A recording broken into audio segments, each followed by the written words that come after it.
ከመላው ኢትዮጵያ እንዲሁም ከዓለም ዙሪያ ኤክሴል ላይ እንዴት ነው ቼክ ማርክ ማስገባት የምንችለው የሚል ጥያቄዎች ከግራ ከቀኝ እየዘነበብን ነው። ስለዚህ ቼክ ማርክ ማስገባት የምትችልበትን አስደናቂ መላ ነግራችኋለሁ።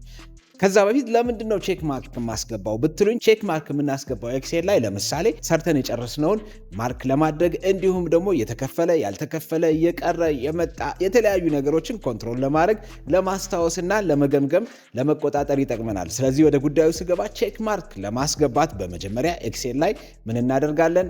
የምንፈልግበት ቦታ ላይ ክሊክ እናደርጋለን። ከዛ በኋላ ዴቨሎፐር ኦፕሽን እንሄዳለን። ኢንሰርት እንልና የምታዩቸው ብዙ አማራጮች አሉ። ከዛ ውስጥ ቼክ ቦክስን እንመርጥና ክሊክ እናደርጋለን። ድራግ አድርገን የምንፈልግበት ቦታ እናስገባዋለን።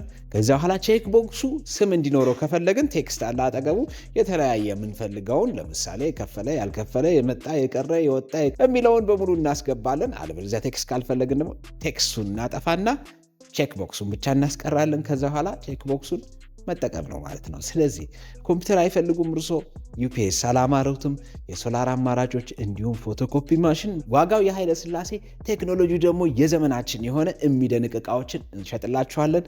ይከተሉን። 0908 33 33 33 ብለው ይደውሉ። አሊያም መስቀል አደባባይ የሰማዕታት መታሰቢያ ሙዚየም ቢመጡ እኛ እንገኛለን፣ እንሸጣለን። ሰላም ሁኑልን። ኖታ